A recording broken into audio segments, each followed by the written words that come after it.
Well, good afternoon, and welcome to another Dimensional Insight free training webinar titled Visualizing Your Data Using the Map Portlet. I'm Louise Macelo, one of DI's training consultants. First, let's start with some housekeeping items. The GoToWebinar viewer is being used today. It consists of a control panel, most likely found in the upper right area of your desktop. There's a little orange arrow that can be used to expand and hide it. Here, you can also choose how you'd like to listen today, either by telephone or computer speakers and microphone. And you have all joined in listen-only mode, meaning you are muted to cut down any possible background noise. But we'd still like to hear from you, so please feel free to use the question box to post your questions. These questions will be answered, compiled into one list, and sent to all participants. So, why is mapping useful? Most maps provide an intuitive way of comparing data across various regions, including zip codes, counties, states, and other areas for which boundary information is available. In healthcare, address information is typically available at the patient level, and patient and encounter-related healthcare measurements can be analyzed spatially via maps. In the goods and service industry, this same information is available for distributors and suppliers. Examples of possibilities include quality managers comparing disease incidents across regions or a geographical representation of the distance between patients being treated for particular conditions or procedures in available service locations. Distributors, VP of sales, may benefit from a geographical view of what is selling across the region in one sales territory or another. The agenda for today's webinar will include looking at illustration of what DI has to offer, what are the underlying data requirements, how is it done by working with the redesigned Map Portlet, and what more can be added to enhance the view. Let's begin by taking a look at the types of maps with illustrations of the most commonly used map types, these being boundary, where predefined regions on the map are color-coded, point, where locations on the map show up as colored points or images, and heat maps, where areas are colored densely or loosely, depending upon the number of points in an area. Here is an illustration of a boundary map, which work well with county, state, and zip code data. The data summarized over a region might be population or sales. In this illustration, I have two boundary maps using the same marker about New England populations. One displaying the population values by state, the other by county. Notice the different scales in the legends in the upper right corner, as well as the Map Portlet gives you the ability to zoom in and out, as well as to pan. In addition, the label for the various boundaries are mapped and provide the values being rendered in the map. And also, quick views are workable with maps. Let's look at a point map, where point maps work well when addresses or locations have been encoded as longitude and latitude and can show individual entities such as a count or location. This illustration also displays that same marker, the population by county, along with advanced point setting edits. Notice the large red triangle. This is for Middlesex County, which has a population in 2015 of 1,589,000. Next is a heat map. Heat maps display the same data as the point map and can show the density. For example, it would allow you to quickly see what part of the town has more restaurants, what part of the state your patients are coming from. This map also illustrates that same marker, population by county, where colors and scale settings are edited.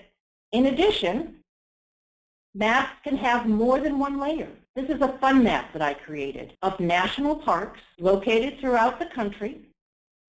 Number of parks is represented by a boundary. That boundary legend is hidden, as well as the points locating specific national parks. Again, we can zoom in, pan, change quick views,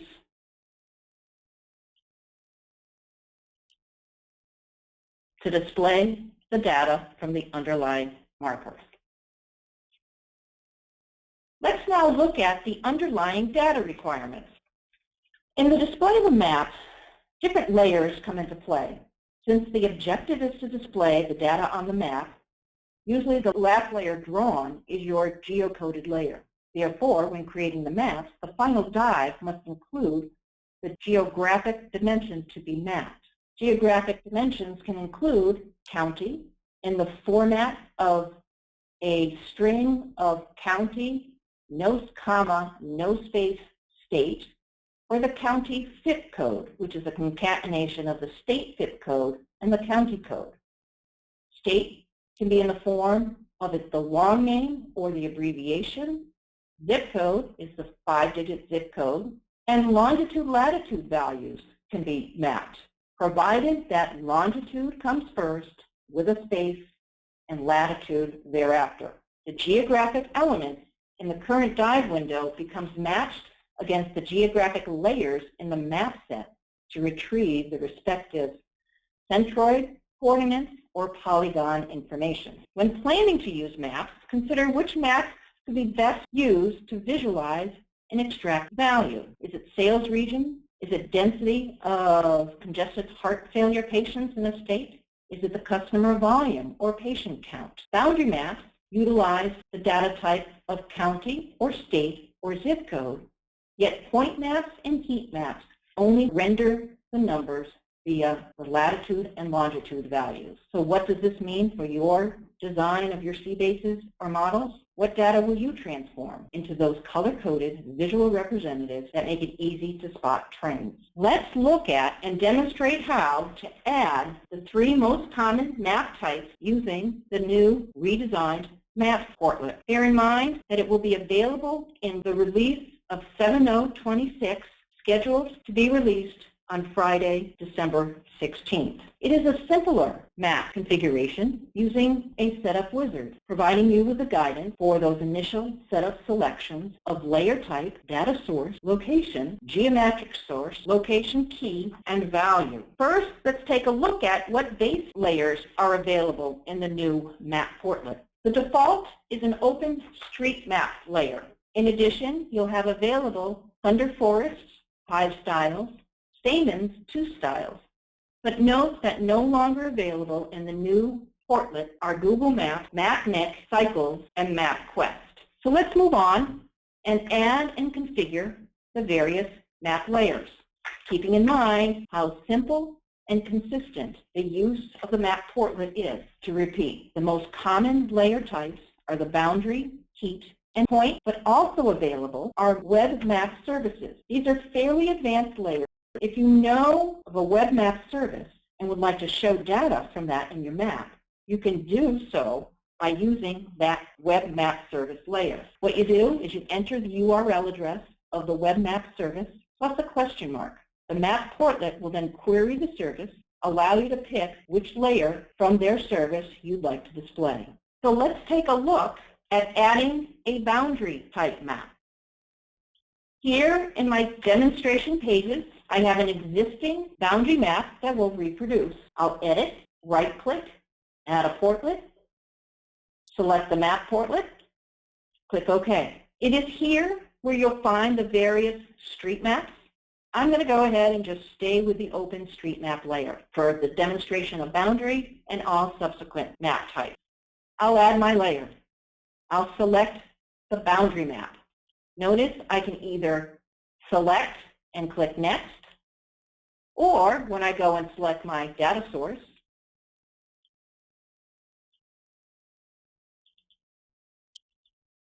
I can double-click my selection to advance to the next screen. Here, I'm going to set the location to the county ID.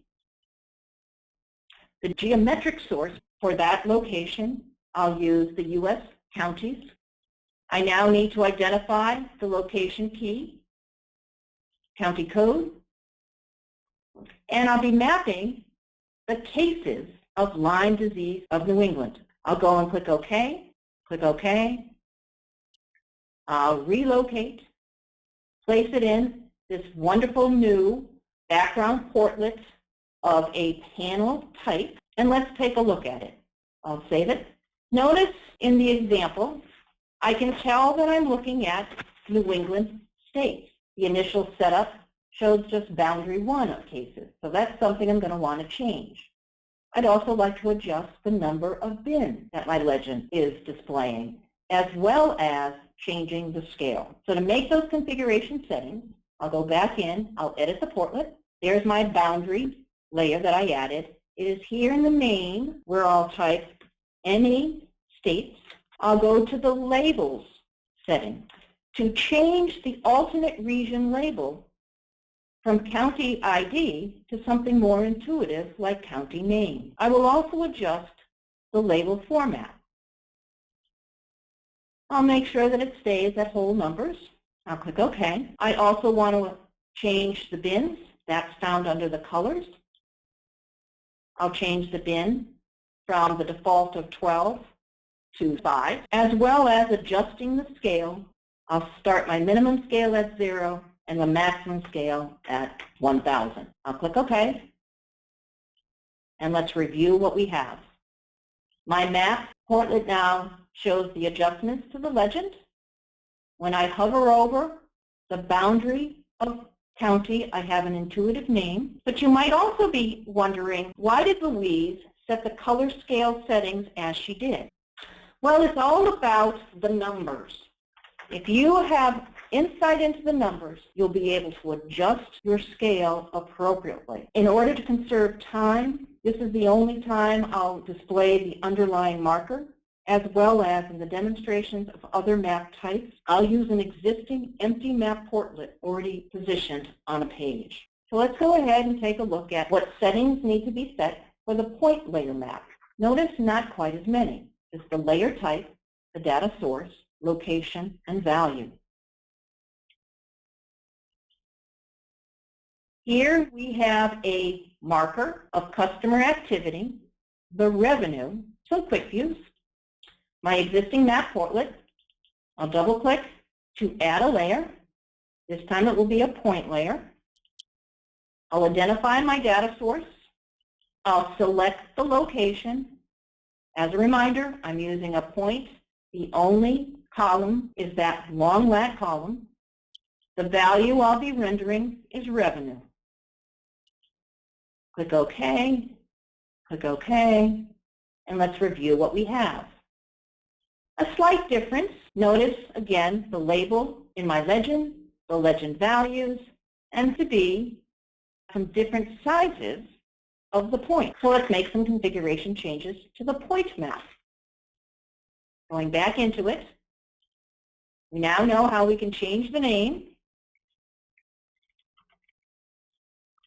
I'll go to the point advanced settings. I'll edit the point size, not taking the default, but taking it from the column that I'm rendering. In addition, I'll set the maximum size to 8 pixels. And in addition, why don't we go ahead and change the label format from automatic to a representation of thousands, but I can go in there and edit it to remove the decimal point. And let's take a look to see what we have so far. I'm liking it, but I can also see that I might have the ability to set a better zoom level. So more configurations can be made, particularly of the extent on that map portlet. And we'll discuss that shortly. Let's go on and create a heat map. Heat maps, like points, have 4 settings to be made. We'll add the layer, the heat. I'll select my marker. I'll now select my location value, the lat long, and I'm not sure if any of you noticed, but my column headers between various markers can be named anything. Long lat, longitude, latitude. Key thing is the underlying data is in the format of longitude number first, space, latitude number. The value will be the population, and I'll go ahead and let's take a look at that. Wow. Notice a lack of display. There's no heat. So with heat maps and my particular marker, the problem here is twofold. The first part is that the points being used are relatively far apart, but this will get remedied by upping the radius and blur values. The second part has to do with the scale. So let's first go in and make some edits. The name, New England population. Here is where I'll adjust my heat settings. Why don't I take a look to see what a heat setting radius of 50 will look like and a blur of 30. Apply it. I'm not really liking that. It's one big blob. So I'll go back in and edit. Let me try 20 and 10. That's a little better, but notice the difference between the two maps. Example is zoomed in. The other one is not. So we'll go ahead and adjust that when we look at additional settings of position. So let's take a closer look and a side-by-side look of point and heat maps. Here's an illustration of the population by county with an advanced point setting as well as in a heat map. Notice the different location of the large red point and the higher density area. The point is a longitude-latitude position, and the heat is a representation of the concentration of long lat points. Also, when you set a value like population for a heat map, that value influences how much weight a point has in the map. Since there are very few points with high values, most of them are very light and don't contribute much, if anything, to the final coloring of the heat map.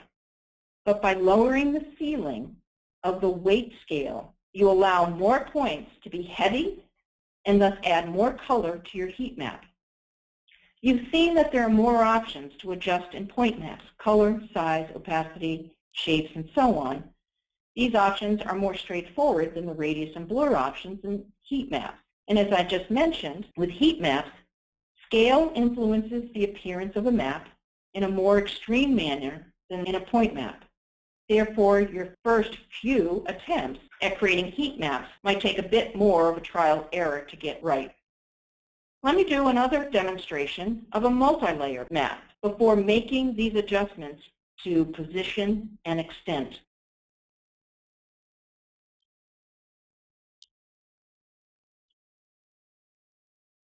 Here is the example that I'll recreate. It is a state and county view where 50 or more Lyme disease cases have been recorded. Notice we have a boundary map as the first layer with the individual point map laid on top. I'll add that boundary layer first.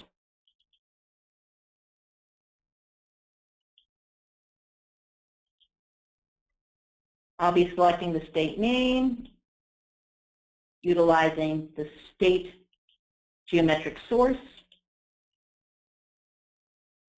by name, cases, and let's take a look at what we have.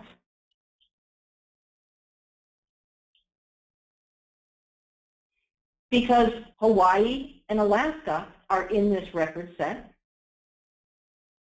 I'm seeing a zoomed out view to capture all the information, and it can be adjusted by setting your initial position. What I'd like to do is add my point layer.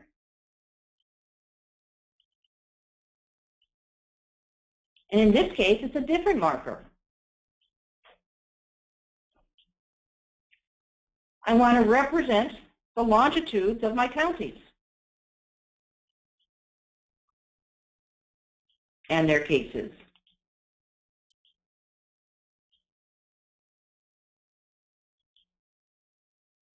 With two layers, both legends are rendering. I'd like to make some adjustments. I only want to show the legend for the point map. So I'm going to go back into my boundary layer. I can edit the name so I know what it's representing, the states. I'll go into colors and deselect show legends. But I'll also change the opacity. I'll make that point 1 with a scale of 0 to 1,000.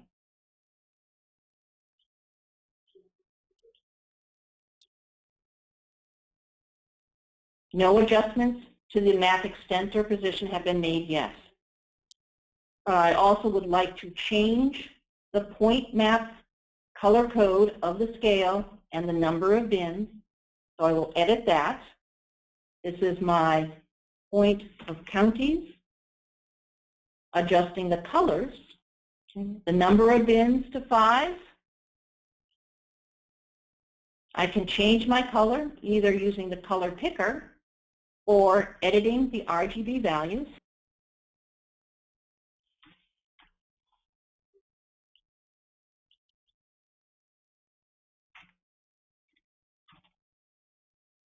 And I want to make sure it shows best on top, so I'll change the layer opacity to a 1, and I'll edit the scale of 50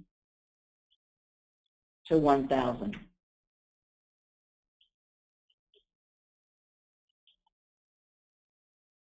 I'll lock that up, and if we zoom in, and continue to zoom, so there, an adjustment of map extent will enhance the view of my map. Let's talk about the more settings, particularly position and extent. So position is where you set the initial position of your map. If you'd like your map to always be centered on the same point and start at the same zoom level, extent is where you can disallow users from zooming or panning the map by clicking on the lock map to position. Or if you'd like to constrain how far or close users can zoom and how much they can pan the map. We'll set the extent by configuring minimum longitude, latitude, and zoom, as well as the maximum latitude, longitude, and zoom. But be aware that the best practice is to choose a center and an initial zoom on the position page before setting an extent constraint. Then choose the extent settings that make sense given the position. And click actions on other portlets allow users to dynamically access data. So quickly, what I'll do is edit the position settings and the extent. Well, let me go to Layer Map, Edit. We'll go to the initial position. And what's nice is you no longer need to know latitude and longitude values. I can just go ahead and pan in, zoom in, pan, and I will probably zoom in to a level of 5 and pan to center, I don't know, maybe Pennsylvania, Ohio. Click OK, apply, and a much better initial presentation of the map. To set the position on that heat map, same sort of thing I'll do. Zoom in, pan over to Massachusetts, and I'll go to 7. And I'll probably also adjust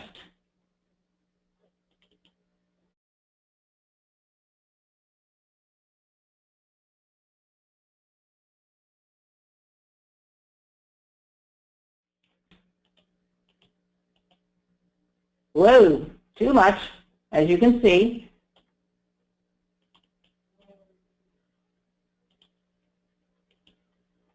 Should be 100,000.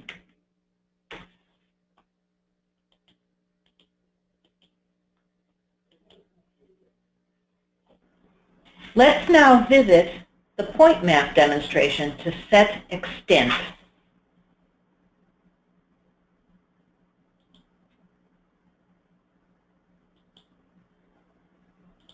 I'll get into the Edit Map Portlet dialog. I'll click on Extent, Zoom,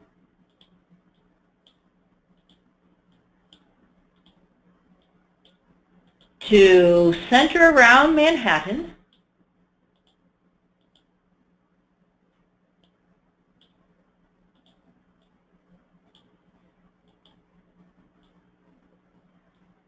Let me set a minimum zoom of 8 and a maximum zoom of 12.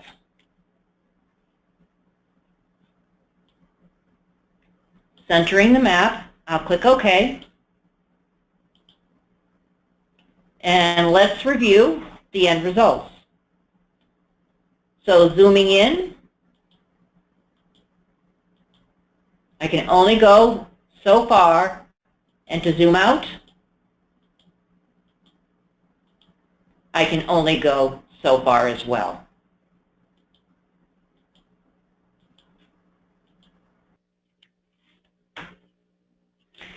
And finally, to add context to your view, in addition to the map portlet, adding measures, markers, and quick views can add context to your view. Here's an illustration of health population data. Let's take a look at that. This displays a measure.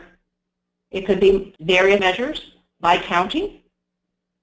If I hover over the county, I see a particular level. What does that mean? Well, I've added a info to show that it's a percentile representation of the value. If I were to change the measure quick view, it's affecting all other portlets on the page. And if I click a particular boundary on my page, I get pop-ups of additional information adding context to the view. So to review, we looked at the 3 common map types: boundary, point, and heat. We looked at the data requirements for mapping cities, states, counties, and zip codes. We added maps to the data port, configured and adjusted settings like the position and extent. And we finished with an illustration of how adding other portlets can add context to the view. So I hope this webinar illustrated the simplicity and the consistency of our new map portlet and has encouraged you to explore possibilities, such as accessing population health measures, such as percentage of individuals with chronic diseases. But keep in mind, this type of analysis requires data sets that include geocoded information on entire populations, not just encounters. So as this type of data becomes available, geographic analysis will become increasingly useful and illuminating. Also, you'll find publicly available information from sources like CMS or state health departments. And with that said, I'd like to take the final opportunity to acknowledge the resources I used in this webinar. Some of the data sets obtained, processed, and used to create the underlying markers include the Lyme disease cases from the CDC, population data from the government census webpage, and the National Park website for their data. So I'd like to thank you for joining. This now ends the webinar, but I will leave the webinar session open for another 5 minutes should you need additional time to post your questions. Have a great afternoon.